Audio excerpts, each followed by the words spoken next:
I'm going to show you a second match on map EastWatch LE where Serral versus Showtime played for the finals, the final cup for the prize. And the tournament is Leipzig 2018, and they were competing for the money and the spot to win a Starcraft 2 2018 World Championship Series, which has been compiled of WCS circuit events such as the Leipzig, the one where Serral versus Showtime has played. You can take a look at the brackets right here, and you see that Serral has won the finals. Furthermore, WCS circuit events consist of 4 major tournaments, and WCS Korea events consist of GSL leagues. There, WCS Korea GSL seasons. And now that we know who these are and where they were, let's move on to the YouTube channel where you can find these. You can find this YouTube channel by typing AndYouLeftTheGame into YouTube search bar, and then choosing either AndYouLeftTheGame with the blank spaces or AndYouLeftTheGame without the blank spaces channel. Then, for example, if you go to AndYouLeftTheGame channel with the blank spaces, you'll be led to go to AndYouLeftTheGame YouTube channel without blank space. Right here, you can copy paste this link, or you can just click on featured channels right here, and it will take you to the channel where you are going to find all the video games and all the castings that I upload. Now that we know the championship, let's find out about a little bit more about the player. So Showtime is a macro player. You can stop the video and read about them. He is a German player who has accumulated hundreds of thousands of dollars from playing, hundreds of thousands of euros from playing Starcraft 2. You can see that he made more than 180,000, and he's going to play against a Serral, a Finnish Zerg player who made over $132,000. And here you can see his achievements. So he's certainly a star who won Leipzig 2018 and got himself a ticket to the World Championship Series. The betting odds for this series of matches, so pretty much who becomes the champion, was 1.67 for Serral and 2.23 for Showtime. Now, if you bet on the favorite, you certainly made yourself 67% on your investment. Now that we know the players and more detail about them, let's move on to the game. So I'm showing Showtime's player camera during this match. So first things first, it looks like he is going to hotkey his locations there. Surprisingly enough, he's hotkeying hell of a lot of locations.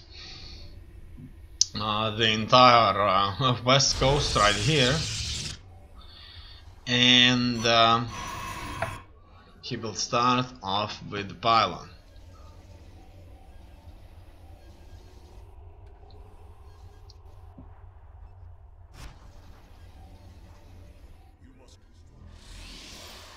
looks like he has been shortly blocked by the supply.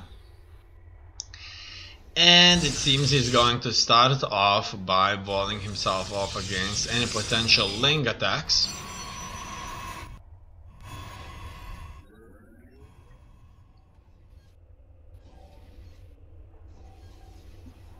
And opening himself a gas geyser.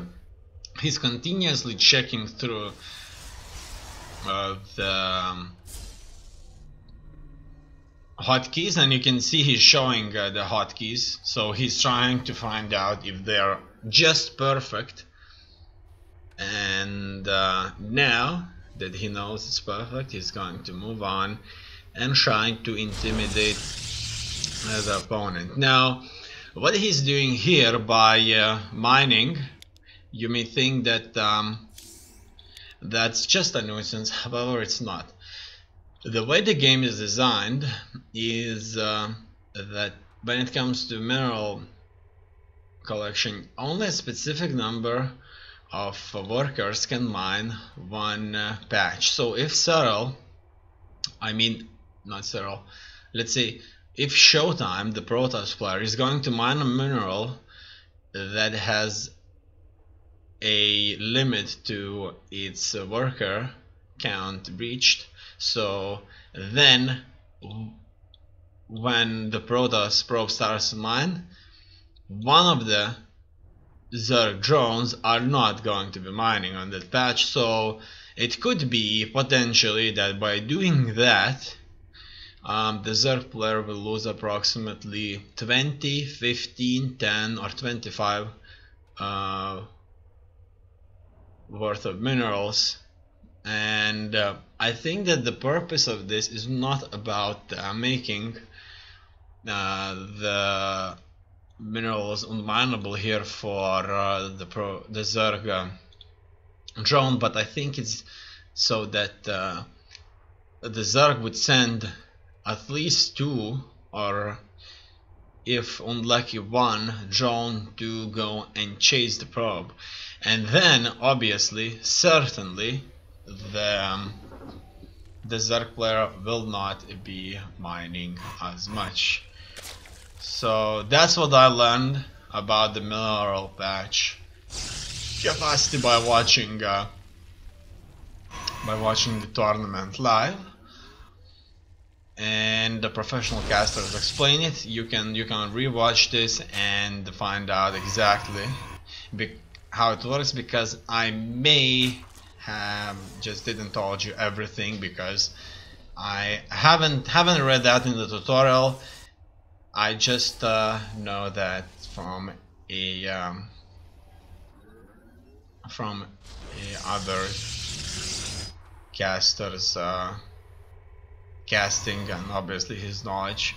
So that's that. Now it looks like he's not even fully walling himself off, and he will start with an Adept. Obviously Adept is quite good against Zerglings.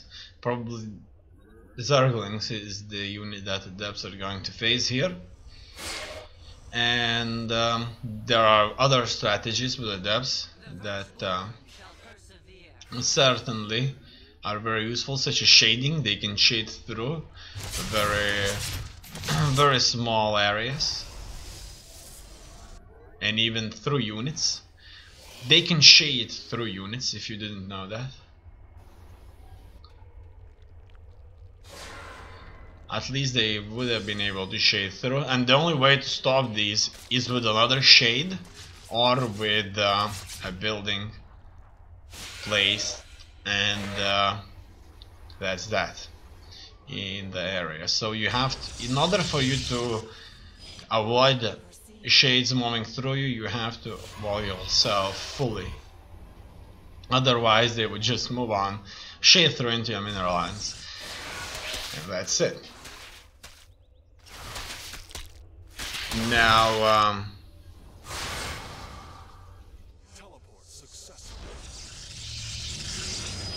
it looks like the Protoss is mostly focusing on Adepts here and some Oracle harassment. However, the queen alone won't be able to stop the oracle for long. You see, if only queen is attacking the oracle, oracle will be able to kill off many drones. Enough drones to pay for its reduced health. Besides that, the energy field that belongs to the oracle, the plasma shield, energy shield, will simply regenerate, and the oracle can always come back. Besides, oracle is a power based unit, which pretty much means that there's a timed attack time, and it's all based on the usage. So as you can see, it has 3 bars on its energy, but this will go down very quickly. Now it looks like Protoss has a few units, very few units in fact, considering that Zerg has 21 Zerglings and 5 queens.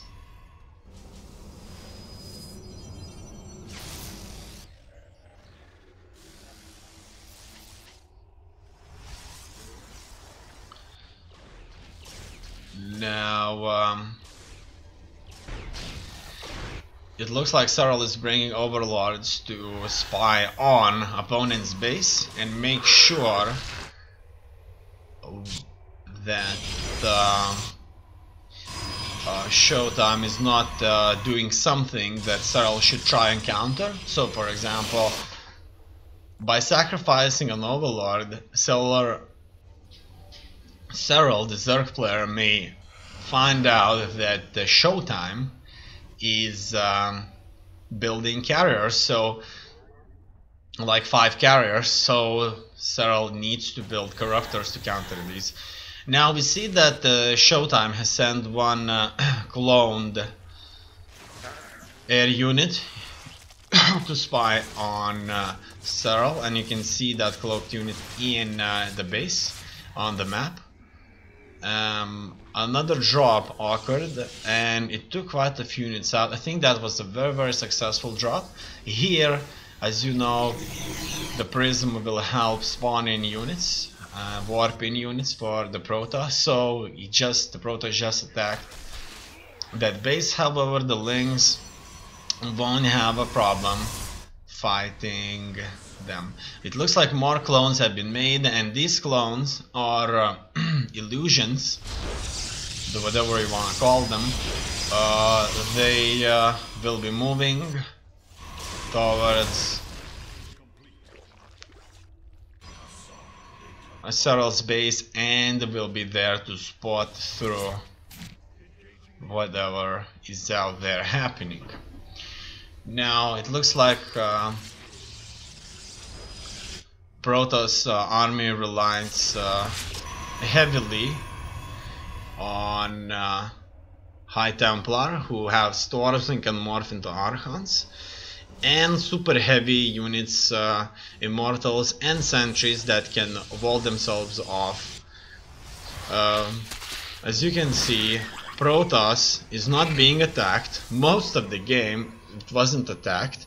Even now, at 7 minutes 50, the only thing Zerg did was move his Lings there to check out if there are any openings. And both of these players were consistently expanding themselves, which is quite interesting because they just focus on sole macro game, and I think none of these players want to risk it and cheese and try to, for example, kill as many drones as possible.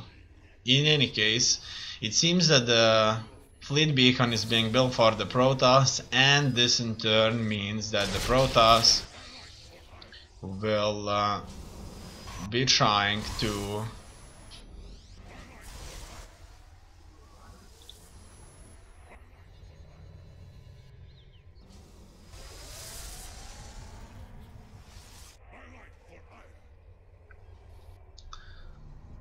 build carriers. I return to serve. Yeah, Protoss are super tough. Banelings are not that effective against Protoss as they are against biological Terran units, so Immortals are very hard to destroy, and early air aggression from the Protoss is a common play to deal with. In any case, it looks like the Protoss will be the first marching out, and he will try to fight through. You can also check out the hotkeys out here, and we see that Showtime decides to queue up all of his gateways or warp gates now that upgraded the gateway version on number 6. He has Warp Prism on number 7, his Phoenix on number 9, and his Robotics Bay with his Stargate on number 0. Now, obviously, that's not number 0. We can see, you see, he uses the same key as I do in the brackets. They're close to number 1. That normally this key opens a console. Then he uses actual number 9 for his Phoenix. Then number 7, number 6, number 5 for an Oracle. Number 4 for all of his Nexuses and Forge. So that's pretty much all those Homo boosts. As you can see, the Homo boosts all over the place are pretty much on 0, and not all of them, but obviously he's using Homo boost quite intensively. Then we move on to number 2, which is his all army hotkey, not including the Templar. So the High Templar, as you can see, the ones that would otherwise drop storms, are not in his all force, not all army hotkey. Certainly, his, you see, this is select all armies, all army hotkey, right? This isn't that unit. And furthermore, it looks like his War Prism is taken away from his full army, or his current army hotkey. I have to choose a name for that. And yeah, so he takes out his Oracle Phoenix away, and that's how you have to do this, right? So you have to have your casters, such as High Templar, away from your all army so that they could run away and wouldn't, most importantly, wouldn't come out in front, because these units, these casters tend to be interesting. Like they can be fast, right? And if they're fast and faster than the rest of the army, they'll just move up front. So you have to get them onto the second key and consistently on follow, or just make sure that you send them together with your army somehow. In any case, so the battle begins here, and that was a super drop for Serral, and fortunately for Showtime, he did have his army here. So this is what you can expect from these kind of macro games. You can set up 4 bases, you can build yourself an army nearly worth 200. You see, in this game right here, both of these players, they managed to create an impressive army count. So that's 200 for Serral at exactly 10 minutes, and 166 at 10 minutes for Protoss player Showtime. So they were not even having any super early game. They didn't have any cheese game. They just actually kind of played very macro focused game, and they move on suddenly into sort of a late mid game and late game where units like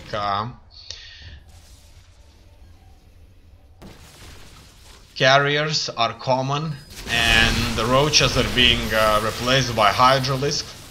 For the Zerg Broodlords are common, and so on and so forth. So as you can see, the Zerg chooses an interesting way of play here. Zerg decides to attack Protoss on ground army, at the same time decides to do the drop, and in this way the Protoss player is continuously forced to split his army in 2, and Zerg attacks with lurkers, and lurkers need detection. So Protoss player Showtime needs to consistently have detectors put in place, and these detectors have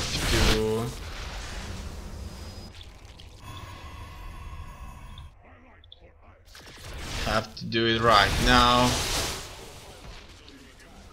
as you can see, the first air units are already set up for the Protoss player. I think that the Zerg has very effectively attacked on many sides the Protoss player Showtime, and Showtime is losing his units so consistently that I wouldn't be surprised if Serral will very quickly take out the base. Now, in this play here, unfortunately for the Zerg player, he can't really break through and attack Protoss bases, but I think that if he would focus on the south instead of focusing on where the Protoss army is, right, just like right here. As you can see on the map and in this game, most of the times the Zerg player splits his army in two and attacks the Protoss. Now, it looks like in this area here, massive number of Hydralisks will attack Protoss in its fort base down south, away from all those gateways and warp gates. However, the warp gates can warp in units around the pylons where the gateways built. So if a Protoss player builds a gateway close to all of its nexuses and a pylon close to that gateway, then he would be able to warp in all of its newly built units close to the nexus where the harassment is happening or where the battle is close.